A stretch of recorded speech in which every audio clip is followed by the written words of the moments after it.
D'abord, il faut voir quelle est la position des Congolais par rapport à ce qui s'est fait. Ok. Moni, parce que tu as nabiso, tu as une incantation, une déclaration. Quelle est la position des Congolais? Est-ce que les Congolais bandimi à ce que la rébellion continue? Est-ce que les Congolais bandimi à ce que gouvernance ya Nyamulu Nyamulo ya Tchanana et continue? Ce qui est la position des Congolais. Tant que tu repères sa point de vue, tu vas comprendre. Parce que lobby, apparemment, les gens ne veulent pas comprendre. Il y a des choses qui sont d'accord à ta moukété, la présence à Félix Sekedi. Il y a mis balé, d'accord à ta moukété, na aventure nanga, na Bertrand Bissimois, na kuna soki comme au benga général. Imagine qu'on comptait général au bami benga karana, En tout cas, moi, je ne suis pas d'accord. Mais ce que Moutuna Moutao Zouango n'a marqué, Moni, Batumso Babi, Mbokeda n'a pas si, Félix Sekedi a zobo mabatu, a zo kangabatu, a zo pexabatu baloba, ba police bébé ba qui exile à n'importe quel moyen à Longwa. Non, pas n'importe quel moyen. Moyen qu'a un peuple. Moni, ça c'est ma logique à moi. C'est-à-dire que moi je suis dans la logique, il y a révolution populaire. Na koki moi mouké ko tolérer batu bazwa mando ki po Félix Sekedi pa yo karaté bazwa mando ki me ba ko zwa mando ki na Rwanda te je suis clair. Oh baba ki na Angola eza mabe mais oui mais Rwanda jamais parce que na scène politique mobimba na monde mobimba batu ba okisanga pasi na mutema loka ba wande ba te na ebite ya munamta na marque na ye. OK. Po ngana mona eza ata na bandaka le pa on a biso. Bazwa bon c'est vrai que o bande ko boma wana ezaki ba utu. Hein? Ezaki ba congolais te. Bango na bango. Bango na bango toloba. So to loba boy. Bazwi mwasi ya zemi. Ba gumbi eneti ba ngiba violer. Bazwi nzete. Oui, bah, nzete ba tchaka ba piqué pour na hotel ça ba boîte te. Bazwi nzete ya munene, to ba munene boye. Presque boye. To ba ka boye. Nzete ya songe na songe. Moi ça zo kanzaki ba o violer nzo ba kotisi nzete. Boy bi atrocité ba to ba za te. Chikoyo ba boma biso to lelaka. 8 millions, 10 millions ba boma biso ba vela basi na biso. So yebisanga na weko sangana na bango pona sala nini.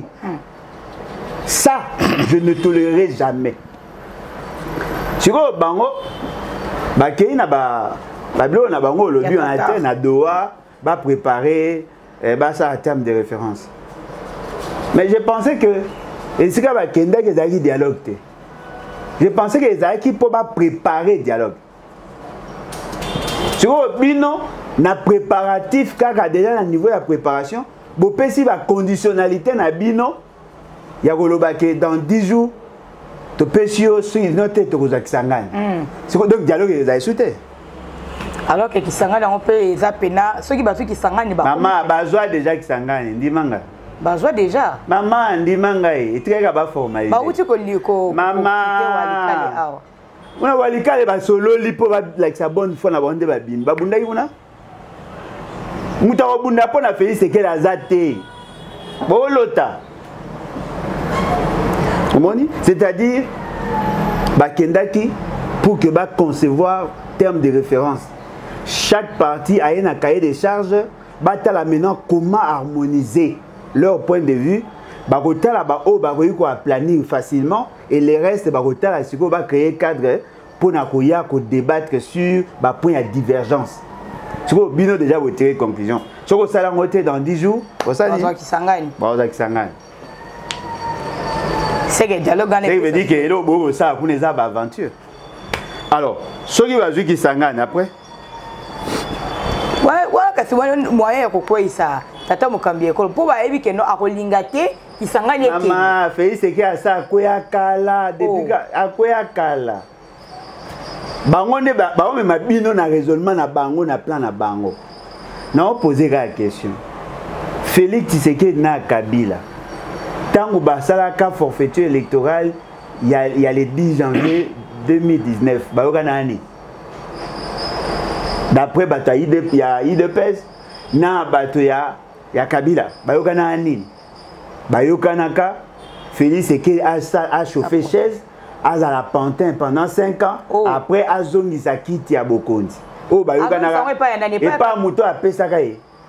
Alors que la constitution n'a pas permettre de sous-souter, je Bobo conseiller le bar qui failli l'équipe avec sa Félix Tshisekedi. Tout le monde a la constitution au kala. Comment est-ce que tu as ça là? Oh, tu as ça là sur du maire. Donc moi je vous savez si Félix Tshisekedi dans 10 jours. Arrive majazana. Aza moko ya bay o bataki na pe perdre. Mais la constitution n'est pas là. Ah, la constitution aza car citoyen congolais. Voilà, mais après si hors dépend nani. Et pas tata mokambi ekolo. A ebisi nini? Dans 10 jours, ce que ça les logo biso to lingite to ya ozakisangani. Ah, na ndibite ke tata mokambi ekolo e pa ko sala yango pamba. Ah, ça représenter logo te. Bino nde bo mone danger. Yo ndo mona ke danger. A représenter logo te, au moins le logo ezana. Ce que ça na pouvoir ya koloba oui te, wana pouvoir ya koloba non te. Ça ne sert à rien. Bino nde bo kanza ke fait c'est que azana te. Bazali ko exécuter progressivement plan stratégique là-bas. Parce que parce que le péché a commencé à être consommé à ces moments-là. C'est que nous voyons là, il y a des conséquences, il y a des péchés, oh binonyo sobo cautionnant. Bayo kanaki, Félix Tshisekedi a chauffé chaise, Kabila azonga na pouvoir. Félix Tshisekedi a s'entêté à saler l'élection à Mabé. Yango monaki bango baboyaki la mise en place ya bureau à CNI. Parce que c'est là où Félix Tshisekedi a commencé à tricher. Tricherie na yewana ezalaki pona ko bebisa accord au bayokanaki na Kabila. C'est en ce moment-là nde Kabila siliki a commis à Longwe azoloba isuta siliki. Siko Kabila zongi pona nini? Parce que Kabila détient un accord au basignaki na Félix Tshisekedi. Nenga zo tambola na monde entier wana ayoko kende ska zo kende. Alors kende ko lakisa bango ke ce monsieur n'est pas sérieux. Voici l'accord et voici la signature. Voici la signature. Ya bao yo tout ba yebaki. Yango moni batuana o bazali banda. Bazako mona lokola. Apparemment M23 ils ont raison ya kozala. Yango ba otinda bango aller dialoguer. Siko na cadre wana ya accord ba signaki. Nana yebi ndenge ba yokana po Kabila zong. Ba yokanaka bakosala Félix Tshisekedi asilisi après Kabila zoni mais bayebisa bino lolengeni ya kosala te soki botali comportement ya Félix Tshisekedi alukaki a jonglé Kabila par le système électoral asali loi ya mabe o Kabila boyaki alongoli bakonzi ya Kabila o bazaki na Assemblée nationale na Sénat na gouvernement asali assez que papa azaki président cour constitutionnelle alongwa po atia mutu na ye alongoli ba juge ya cour constitutionnelle pour qu'atia batu na ye o baroza favorable na ye afin qu'a changer ordre politique en faisant semblant de respecter la constitution. C'est là où la chose a bloqué. Yango moni la coexistence FCC cash et pose un problème. C'est quoi le combat au mona lelo et la guerre FCC cash. FCC cash bazako bundela sur le non-respect de leurs accords sans tenir compte de la violation de la constitution. Ils ne parlent pas de la constitution. Bah on bête à ma solo à non-respect à l'accord. Nanga lui fait c'est que ça nini aboye ko respecter d'accord. Kabila zolo banini aboye ki ko respecter d'accord. Yango d'accord on ça nini se passe. D'accord na tu ko lo banayo papa fanda chauffer chaise place zaki ya fayulu. Président le bolojo yo yebi yango lo lenge nini parce que mais bango mo baloba bino ne bobo ko yoka. Bango mo baloba yango. To vivaka yango pe chaque jour. Félix Tshisekedi pas loba. Abi j'ai connu maman etikanga loba. J'ai connu toutes sortes d'humiliations dans discours na 6 minutes, n'est-ce pas? Batouana babane comme ça nga blocage et tout ça. Yango, c'est-à-dire que il a brisé l'accord par le fait que bango ba otia mal à l'aise a ngaka vivre le quoi président. C'est ça. Kabila a dit il n'a pas respecté la constitution, il a fait partie les juges à Longoli Assemblée nationale, à Longoli Sénat a fait basculer majorité parlementaire. Oui ou non? Oui. C'est ça la crise. Oh, tu au moins il va kufa ba oboma batwana. Et accord FCC cash, accord Félix Tshisekedi Kabila. C'est tout. Ndé ils ont même la condition oh. Jackie Henri Magie azali parmi bateau balobaka bato liboso que Félix Tshisekedi accord na ba. Nakosi asalaka émission wana na Pero Louara na Pullman Hotel. C'est ce qui a conduit à son arrestation. Nakosi, ce que vous commandez. Toi, tu sais que na dossier à Est en Boka Congo, la biso pambate. Dossier à Est ezate, maman. Yoka nanu. Oh yoka biso. Dossier à Est ezate. Dossier Kabila Félix. Dossier FCC Cash. Batu ya Est ba o Sibir. Eza combat Félix Seke Kabila. FCC Cash. Rwanda azali muto azaki base arrière et puis yé muta fournissaka M23 pour soutenir Félix Sekedi. Mais le lot va changer parce que yé pas la victime, il y a non respect à l'accord. Toujours le kamba d'accord. Si malako sala mbula mobimba libanda ya RDC, Joseph Kabila sele ko sala pe déclaration koloba ete azokita na mabele ya bakoko na ye. Azo quitter la kuna na Est. Est ya oui ma bea bakoko na ba bi na Est. Na Est na mboka na ye. Ya oui ma bea bakoko na ye. Ko ba kisela ete ko ya ko créer débat mususa. Azo quitter na Est mboka RDC bipa iwapi bitumba ezali ko bunda makuna mais ye a décidé kaka ke a quitter la kuna. Est-ce que bokiti ya Joseph Kabila na sol congolais et surtout na Est. Elingi ko l'accepter kazali ko confirmer penza ke yenda azali parrain ya M23 wana. Bon, question maloba na zo kango na bato belé. Est ezawap na RDC. Oh, si ko tango zo ba question a quitter na Est aza ko confirmer. Bon, na ebité. Parce que boy ko kita même na kapia ko kita pe na abimaki na nzelani. Ko bimana abimaki nzelani. Kaba mpazia on. Siko ko zonga nzelani. Bopo na poni ko kitaka kuna na. Bongo Kabila tanga baneko avant bima baneko fana Kinshasa. Ako po fana na Est. Ako pe ko kindela ta ko kitela ta na Katanga oui. Oh, est-ce qu'il y a lobby na bino précision c'est qu'il y a ako ko kota na Goma ke na Katanga. Parce que na moment ako po ke na Ituri. La partie Est selon la géographie on a Tanga. Eza kozwa nord Kivu sud Kivu Maniema na Grande Orientale. Yango to benga partie est la partie orientale. Omoni? Soki akei na Ituri, eza ka Congo. Soki akei na Goma, eza ka Congo. Soki akei na Bukavu, eza ka Congo. Mais siko analyse na yo zo trouver sens na ndeni. Parce que là l'ordre politique eza kuna eza ordre politique étatique te. Et puis bakambi ya M23 na FC balobi ete aya bakoyamba ye pena na bolamu nyonso bafongoli maboko kozela ye bakoyamba ye na bolamu nyonso parce que bango ba na posa batu nyonso batema na sima na bango ba soutenir action na bango soki balobi ke bakoyamba ye na maboko kofungwama est-ce que bakoyamba ye na maboko kofungwama lokwa muto a soutenaka bango bazala to muto alinga soutenir bango ne bakomi lelo c'est ça le débat oyo ngo lancé et le ezali vrai. Muto a kendaki en exil parce que na yoki ke Kabila kendaki exil. Nga na yebarate, mutaisa nga mutaloso da Louis France. Nga yebate.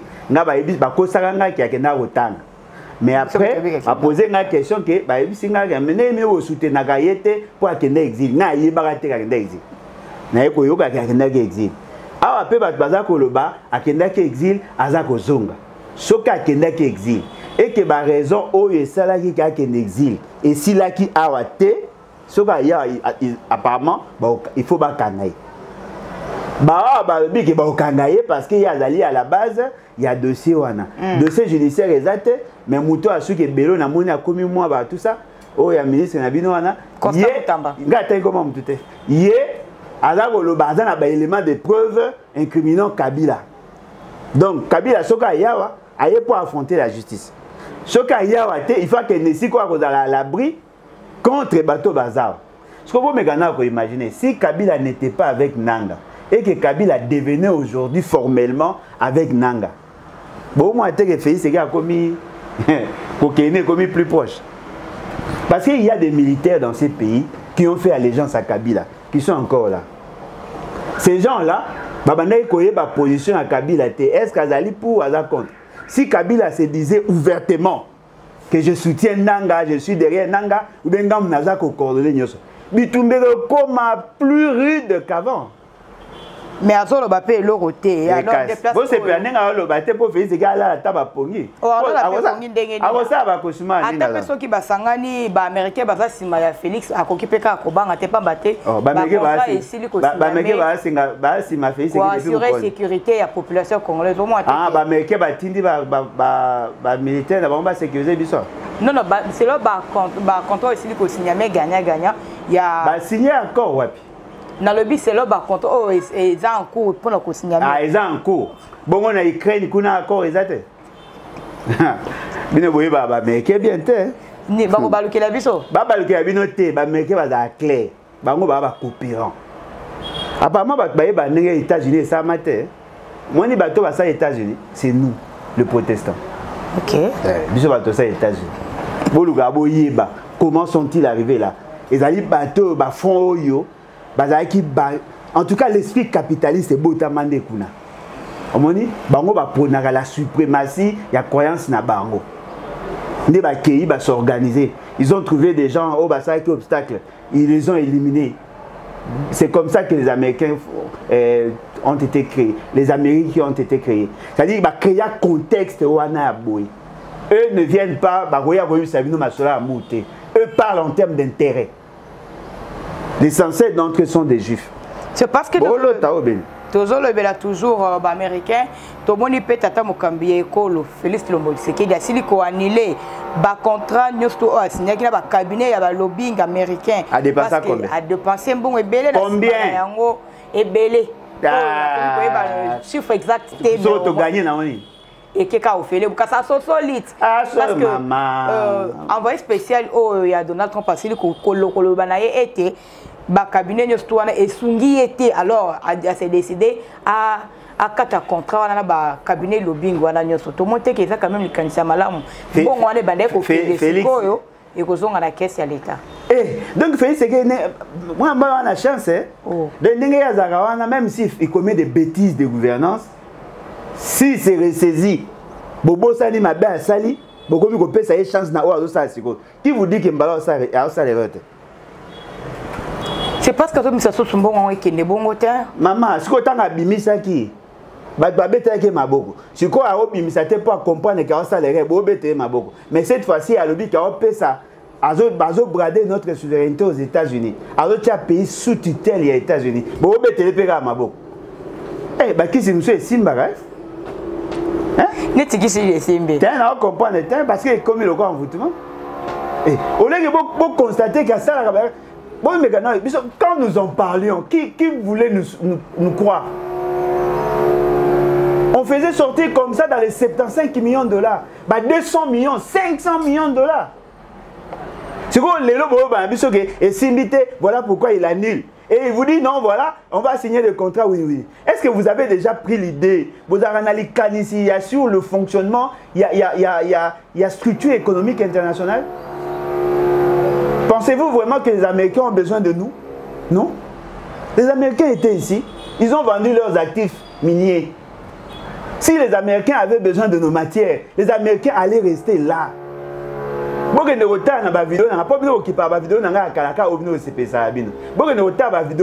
y a 2017, j'ai démontré l'attitude des Américains face aux Africains. Les Américains se sont désengagés sur l'exploitation minière du Congo.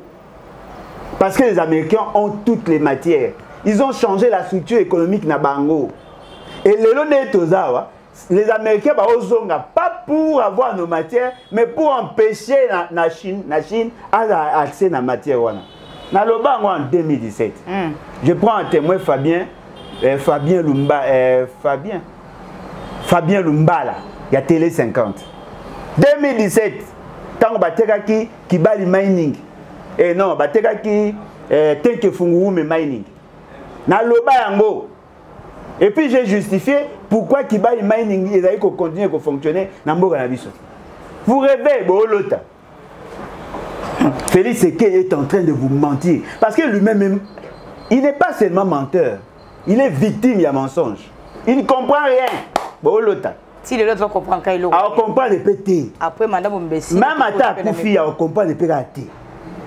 Bon, l'examen matin, oh non, tout le cabalobing, ils ont cabinet moro basala. Nous sommes en contact avec les sénateurs, nous avons des entrées à la présidence, mais on est pas quand même bon pour écouter ça na Trump. Alors qu'il y a quelqu'un qui écoute à la main. On peut ça quand même bon pour écouter à Joe Biden. Et ça va bien année. Même Félix c'est qu'il y a cimetière, il y a Mike Hammer, il y a papa Mike Hammer pour s'incliner, pour avoir ta facilité, il y a qu'on passer la troupe en revue au bazar qui vous n'avez rien compris, il y a pas de soutien avec les mains. Maman, ça ce sont des crimes économiques, des crimes. Il doit être jugé et condamné. Il a utilisé l'argent de l'État, il a dilapidé les fonds publics. Vous dites que blague. Mboule outi konoka a na date le 4 puis le 5 avril 2025. Na banzi aux alaki quand même aux au courant il y a des dégâts au mbula wana qui causé il y a eu de perte de vie humaine et ça peine à bateau bas qui biloko siliko kende et belé alors mutuna nange ezali boy ba dégâts wana est-ce que ezali pona kozanga politique ya urbanisme na ville province à Kinshasa et ce qui ezali bongo est-ce que le BAT azali na politique ya urbanisation pour la ville ya Kinshasa? Maman Nangai, il y a l'absence de politique urbanistique. Il y a l'absence de politique tout court. Dans ce pays, il n'y a pas de politique. Il n'y a pas de politique. On m'a dit, chaque fois que je vois le comportement des uns et des autres, nous sommes dans le politique, il y a essai-erreur. La politique, il y a tâtonnement. Lorsqu'on parle de politique, on est dans la précision. Yoka, comment la politique agit? Yaliboso, on a un plan directeur urbanistique. Vous comprenez? Ouais. C'est-à-dire, on sait que Nambo Ganabiso, tu as un poste à la vie, dans la forme telle. Forme dans forme. Tolingi a localisé telle place. Tolingi banzete pour préserver l'environnement, réduire les degrés de pollution à la bouille. On sait où installer les usines. On sait où créer les parcs. On connaît les types de maisons où il faut tout anango par rapport au climat nabiso. Vous comprenez? On sait où trouver de l'eau. On sait comment desservir en électricité, le transfert d'électricité, l'installation d'équipements électricité. Et quantité à production à dessert, ils ont autant. Fréquence, ils ont autant. C'est-à-dire qu'on a tout ça sur papier. Et puis on se pose la question, où trouver l'argent? Boutali, combien de personnel nous devons engager pour que ce système fonctionne? Boutali, cycle Nabango, Bakotaka Konata dans telle période, Babimara dans telle période, et comment faire en sorte que le système est maintenu ou bien s'accroître progressivement par rapport à la progression démographique. Boutali, quelles sont les technologies? Où en trouver? Comment l'entretenir? C'est ça la politique. Et ça? Alors, les bats. Maman, il y a un monde à les battre. Oh! Donc, il y a vu pour votre question, ça exaté. Ezali! Dans le cas qui est libre de Bruxelles, je pense. Na radio, na Bruxelles. J'ai démontré ça. Kinshasa, 10 000 km². Avec une population, il y a 17 millions d'habitants selon ma estimation au Moutazo précisé à Zate. Ce qu'on tali densité moyenne au monde que les Quinois par rapport à l'espace bazar est belé dans 1 km². Mais en réalité, c'est pas ça la réalité. Il y a une concentration. OK. Sur les 10 000 km, les habitations, les espaces fréquentés régulièrement par les Quinois, ils ont 20%, il y a 10 000. C'est-à-dire qu'on exploite 2 000 km². Les autres espaces là, et Tika Nango, espace libre. Ils en ont fréquenté. Non seulement que la ville de Kinshasa ne mérite pas avoir 17 millions, mais tout ça qu'on utilise 20% d'espace. Nous pensons, il faut combattre l'exode rural. OK. Les villageois bâtissent un village. Pour y arriver, il faut que ça que ma condition et à kuna pe la meilleure. Yami balé, il faut délocaliser la ville.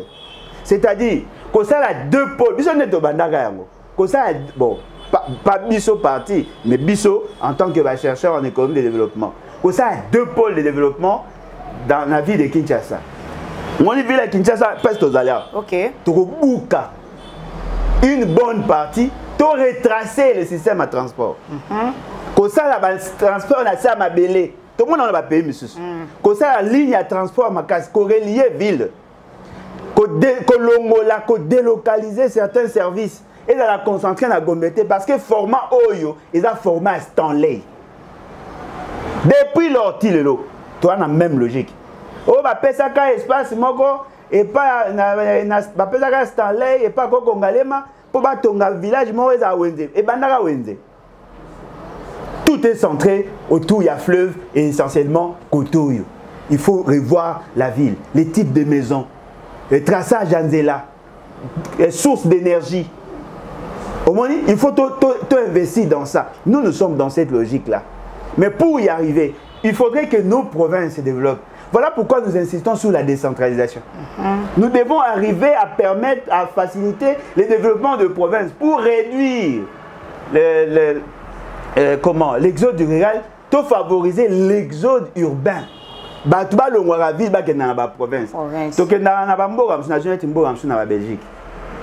Il y a de ces gens qui travaillent à Bruxelles, ma femme d'année na banlieue, na rien pays kuna. Ailleurs on a transport, na e, aibi garosa 1h30 aller, 2h retour. Ailleurs travailler si ça accueilli. Mais quand on a imaginé Kinshasa Mata, ça fait combien? 350, 375 km. Si vous avez un train à grande vitesse, ça fera combien d'heures? 1 heure. Au communal. Au communal. Au Fazona Matadi, au Saïmoussa na Kinshasa, au côté train au Zongi. Le système de transport au Tomoï na Bamboga Msus. On va le faire ici. Pour la nini Moutou, sur un gars qui est aéroport, il faut les gars de la mort. Ka boulevard Lumumba. Et puis boulevard, ka boulevard. Na sia ma belle, toi na nzela, toi na moya les gars. Mais chemin de fer, on la paix. Ah, maman. Il y a un peu d'aller pour faciliter le transport. Et transport à Robimisa Biloko pour que matade que na poto. Mais transport, système de transport pour faciliter le flux. Na niveau à Kinshasa, nous sommes habitués à Kaka, bazui biloko na port ya Matadi, ba mememo na port ya Kinshasa et que na port ya Matadi, n'est-ce pas? Bazui biloko na port ya Matadi et yé na Kinshasa pour que na bandela Mike Kisangani. Ça ce n'est pas notre vision à nous. Et nous pensons à niveau à Kinshasa, on va créer 7 pôles de développement. OK. 7 pôles de développement et que ça là que autour il y a pôles de développement tous dans la zone industrielle. Na carte permet la zone industrielle, on aura de nouvelles villes. Nous allons tout faire pour que les villages disparaissent. Tout regrouper tout dans des concessions, tout ça là c'est que tout qui a des conditions les meilleures. Parce qu'on ne peut pas desservir à 54 000 villages de l'eau. Mais si on les regroupe, on a 14 km pour mon village à 7 cases. 14 km. 14 na kata Zamba. Au Kouti, 7 cases. Village Mumba, 7 cases. Village Namboga Nangel, toi, na combien? 32 ménages. Village Mobimba. Batutu Babima Bakenda. Bakewapi. Tu vois, Mega a 32 ménages. Au Beti 7 km, au Kouti 12 ménages. Au Beti 100 km, au Kouti 450, 40. Non, on peut les regrouper. On crée des conditions avec des villages agricoles modernes. En ce moment-là, les gens vont trouver leur compte. Je ne veux pas que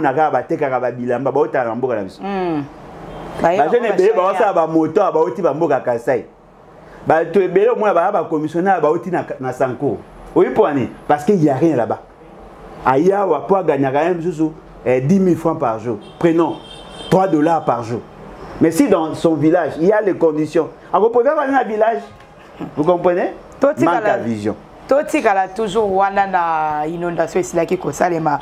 To monaki première dame madame Denise Nyakero asilaki ko pesa na déplacer wana apesa bango ba matela à peu près 3000 matela kabomaki parce que bazali bongo bazali belé mais bazali bongo héberger na Stade Tata Raphaël.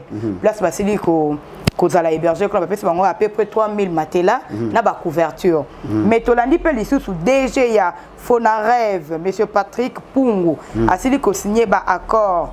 Il y a 12 milliards de dollars. De francs congolais. 12 milliards de dollars.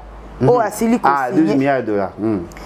Asili Kosigné, on a M. Bruno le Marquis, il y a ONT. Alors que Fonaré, voilà, ils s'occuper na basi oyo baza violé, topé baza déplacé. Motuna nange ezali boyo.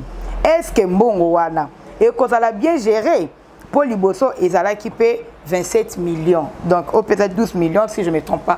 Alors Liboso ezala qui 27 millions. Ce que 12 millions oyo. Et qu'on a bien géré, topé kokende pe kaka na mafia comme d'habitude. Fonarève, Fomine et à Bakopa Félix. Félix Tshisekedi a ça à Bakopa nae a créé ba structure moko o bazo gérer ba fonds. Ce sont de fonds. Fonarève. Moni et d'ailleurs bambongo bazo bomba, bazo mbongo ngwa, bazo ngona exploitation minière. Tant musu ya jui moins 2%, OK na Fonarève. Fomine avant ko za 10%, atika na 8, na 8 wana ba PC2 na Fonarève. Bazo mbongo. C'est-à-dire ils ont la redevance minière au batu bafutaka. Tout ce qui s'exploite ici au Congo, bachaka mbongo kuna. Yango moni les familles, bakomo comme sango kop bon na bango. Maman nangai, ndima ngai. Cet argent est géré hors loi. Il a géré na norme T. De kozala nango gérer malamu. Maman kolobate que ekozala nango gérer malamu T. Ils allaient gérer hors norme, hors loi. Cause la terre, bateau en a bazar. Mingi na bango baba mama ba cabinet. Oh, na loba ngo ba menasanga bino tubo yebi. Bolingi boko ça. Papa ya Odep. Hier muta pesaka ba information wanati. Moi j'ai relayé, j'en ai parlé. Boyoka isa moté ba menasanga et pas ba maman ba tout mobe. Mais bango na ne masolo wana. Quand on se pose une question na on a des portes à prison. Oh, bah on va s'arranger. Comment peut-on créer un fonds et on crée les conditions, il y a opacité. C'est-à-dire qu'on ne veut pas que la traçabilité à Mongoéba. Et quand à combien? Bon, mais quand on imagine, si on donne à Fonarève 10% et qu'on a 10% on a Fonarève, on a PCI, on a Fomine, fonds minier pour les générations futures. Il y aura combo, fonds minier pour les générations futures. Bah, je me comme on a directeur, comme on a Biringanine, hein? Quelque chose comme ça, Biringanine, bah PCI. Na wako l'action ba liste ya bateau baza comme ça kuna. Soko lingi. Na basi elongo na bandeko bazali kolanda bakozela pena komona yango être na simande to belango toujours. Zela. Maman, moni tina zoloba na yo makambo ya Fomine, Fonarève parce que justement nous avons des éléments et là madame bandeko balandi ya Espoir HK télévision il faut ba élément yango so eza ba élément maman nga lo bara pamba te o eza liste d'abord ya présence yango il y a le 28 et le 18 novembre 2024 yango maman tangela nga numéro 9 ezali Biringanini Kazingufu Eli nani Biringanine Kazingufu Eli Biringanine na uti koloba ezali kombo ya directeur général oyo azali ko gérer et sikawan. Tolongwe tangelanga numéro 21. Ma liste à présence. Oh liste à présence il y a 2024 le mois de décembre. Oui. 21 ezali Tshisekedi Ilunga Olivier. Chinini Tshisekedi Ilunga Olivier. Bongo 55. 55. Toujours dans la même liste. 55 ezali Nyakeru Amani Nicolas. Bandela.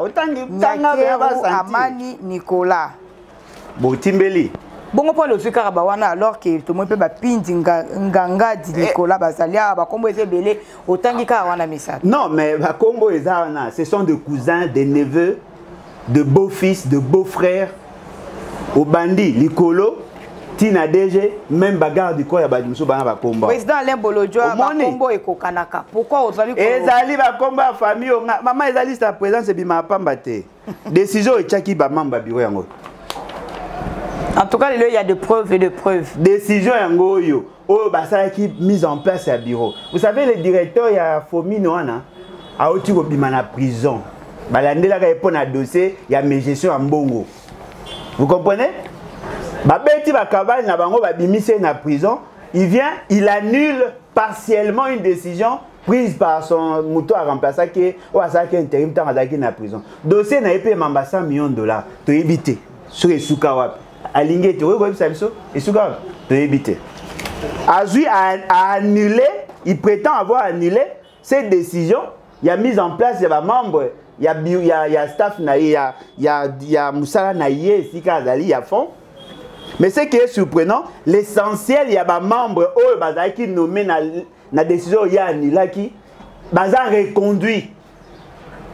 Ils ont été remplacés par le Combo Otiroyoka. Banya, Bachi. Mais Combo Kokalagande na Utikoloba, qu'est-ce qui prouve que Baza vraiment membre de la famille wana? Oh, wapi. Oh, net famille Tshisekedi. Est-ce que Zakaka? Mais Baza Ada Tshisekedi yozo ba famille Tshisekedi. Tous les Tshisekedi Bazaka. Ada Tshisekedi. Comment est Tshisekedi Nicolas Yongo changé? Président Alain, bongo ponite Fonarev asungi docteur Mukwege oyo azali bongo na hôpital. Ba osungate. Ba osungate parce que au départ lobby Fonarev wana ezali constitué ça. Mama olobi olobaki mambo ya 27 millions. 27 millions ba pesa nani? Mokonzi ya ODEP à lobby, bah ça une fondation à maman moko wa tobe otanga kombo pour ekoma marambe belé. Bah ça maman wana. Alors dites-moi quelles sont les actions menées. Toti koyoka ba féliciter une fondation le fait d'avoir reçu l'argent de la part ya Fomine pour na kosunga bah maman o ba victime à viol et ainsi de suite. Mais cet argent là les 2% à Fomine, bah que ko pesa na Fonarev. Fonarev a ça la action nanan. C'est la même, c'est la famille. Kene rota la liste ya ba membre ya bureau du conjoint. Kene ro comparer na bateau baza ko gérer Fonarev. C'est pratiquement les mêmes personnes. Tout qui sa émission na biso na ba dialogue aussi aussi la bongo ezali ko salema na ville province à Kinshasa et kambama ki bongo na conseiller spécial ya chef de l'état et sili ko sila na ndenge ya porte ko fongwama. Et sili alors que etikali na ba porte courir c'est-à-dire informel ba o bazali na bosenga ya kokende sans que baye ba bango te ke bakendaki ba koki kokende alors na tina na yango président Alain Bolodja olobi nini parce que biku ke sili ko fonga parce que na ndenge ya kuku omoni yango ndenge nini ezali ko pesa opportunité na ba o bakendaki ke bakende to lo lenge nini parce que union gouvernement ya union nationale esengele bima. Bon maman ngai il y a les bossos, il faut voir que Félix Tshisekedi ne maîtrise rien. Il a mis balai ses aventures, il a entaché l'image de marque de l'État. Bah comprendre que Babane m'a bé. Bah comprendre que s'il m'a bé. Bah bandagi ango pour passer la 2 semaines. Bah ça dit na samedi bah kati. Après ce qu'on va commettre au Lukana Kukuba, Lukaba Kutana Bat. Vous savez pourquoi? Parce que les gens qui étaient ciblés au départ n'ont jamais été atteints. Dites-moi, ça la consultation pour élargir et pour faire entrer de nouveaux visages en prenant encore en considération les revendications à bateau na FCC na union na comment on dit? Union nationale. Union sacrée de l'opposition. Union sacrée de la nation. Non. C'est-à-dire que comprendre qu'ils avaient mal procédé. Dans tout ce qui s'est fait, on a constaté une chose. Laquelle? Ils ont démontré à la face du monde que le FCC cache comment on appelle ça? L'union sacrée pour la nation n'est qu'à coquille vide, il n'y a rien. Il n'y a pas d'unité, il n'y a rien de sacré et rien n'est fait pour la nation. Oh, je te comprends, Dali. Botaou na bango, la biso, ba conflit na bango. Ba mi fingi, ba mi soaneli, ba mi lobeli mabe. Et après maintenant, batali comment formaliser na bateau bazarana bango, mais bazarana bango na ndenge ya butu. Ba o consulter. Bango balobaka na bino que batu mususu ya PPRD bazarana bango. Batu mususu ya FCC bazarana bango. Mais ba ke ko luka un jeune communicateur radié Baji va commissionner comme représentant à FCC. Bao Luka certainement n'a pas représenté Fayoulou. Tant que je vais dire Mamari Baché pas que Mamari peut aller représenter Fayoulou. Bao Luka Baluki Moutoumousou a été député pour a représenté Moïse Katumbi. bakozape bazupe mutu mususu sur son national. Mais ceux qui va sali bongo ba net fayulu ba PPRD ba ko revendiquer que Buntala ba ebiete mais ceux qui ba tiki c'est-à-dire que bango ne ba autoriser kende. Non mais PPRD a lobby que za mutu na bango te FCC a lobby que za mutu na bango te Moïse Katumba a lobby que za mutu na bango te ba lobby et là cela veut dire quoi? Baotika na union sacrée de la nation na bango, soi-disant union sacrée de la nation na bango, bilongi ya sika bagoya, mais ba bilongi ya sika ya opposition te. Alors dites-moi un peu, où est le niveau il y a exécution, où il y a atteinte à la cohésion nationale? Pour pouvoir que vous poursuivre la cohésion nationale. Cohésion nationale na fraude. Il y a ça un dédoublement, il y a que luka bateau baza digne, il y a confiance, c'est beau tia bango pour le baké baza. Vous voulez que vous dise une certaine vérité? Ils ont contacté tout le monde. Ils vous ont contacté aussi? Ils ont contacté tout le monde. Y compris Omoko? Ils ont contacté tout le monde. Maman, ils ont contacté tout le monde. Mais personne n'est convaincu du bien fondé de leur démarche. Tolanda qui peut moi l'amboka marla et vous koloba été ba consultation yango eza pena maudit.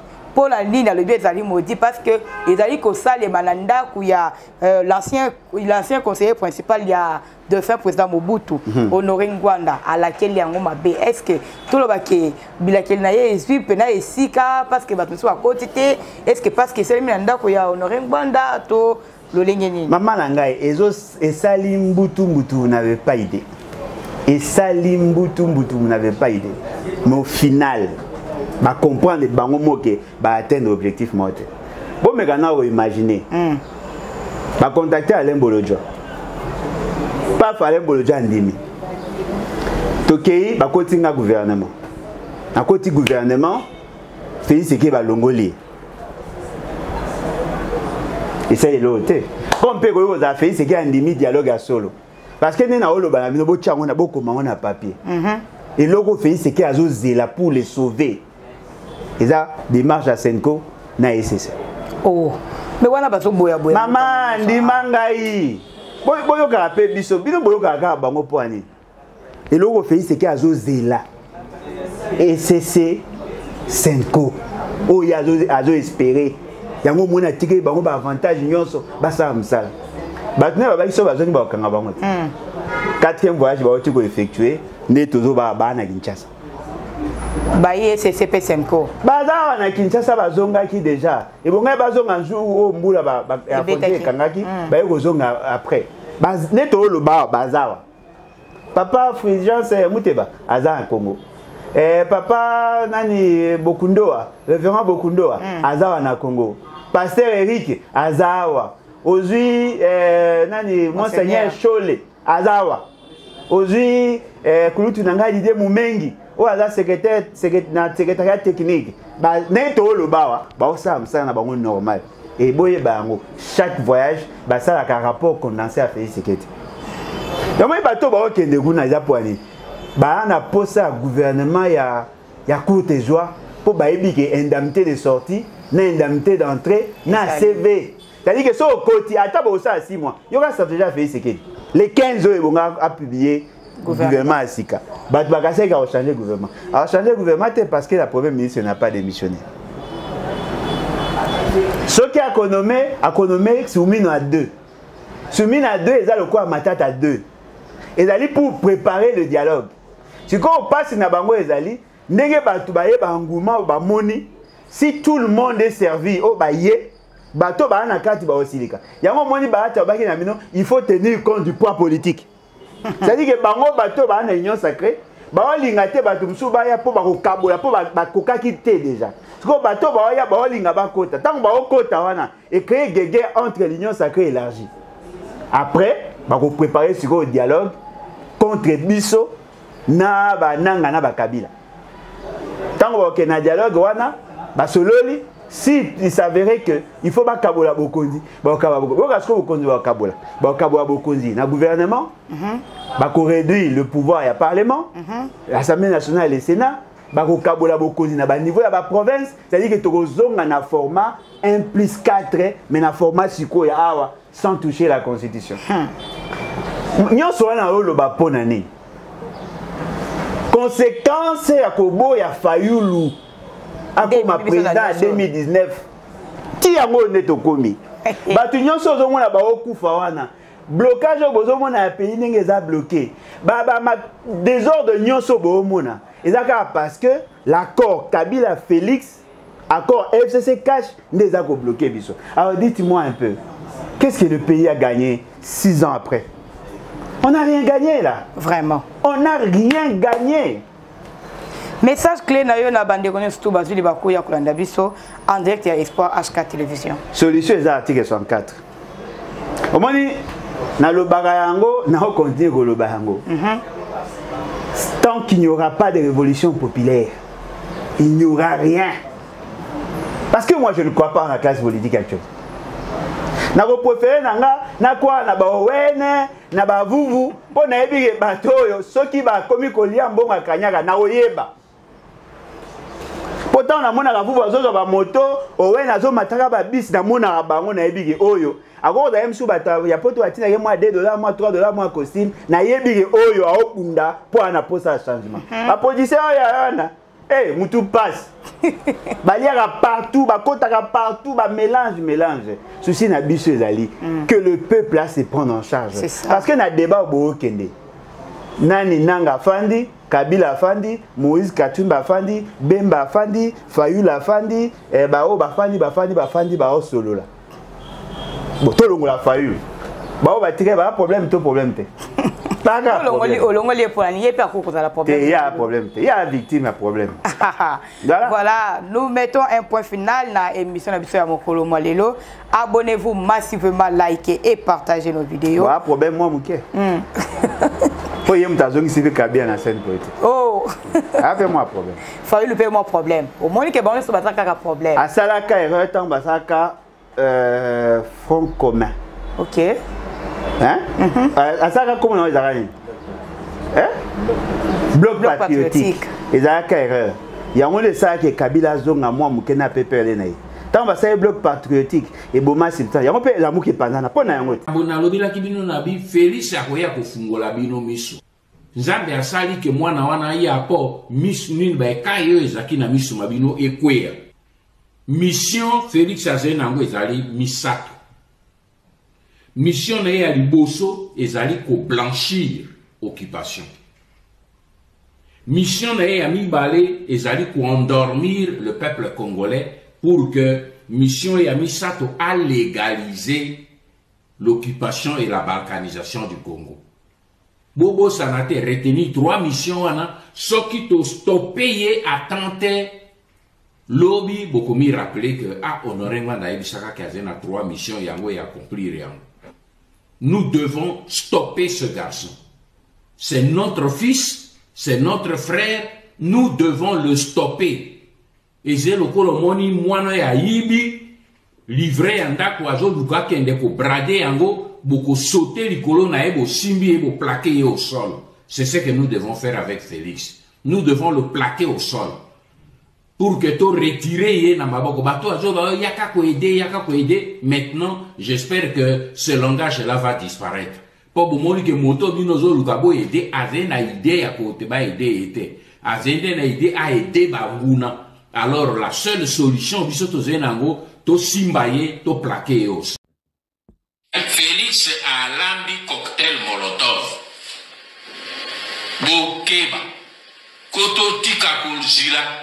Félix a kosala boy. Félix a kosala eloko mokote na ebisibino les 3 accords qui ont été signés, il ne les a pas résiliés et tant qu'il a résilié accord wanate, il n'a pas le droit ya kote le la Rwandais.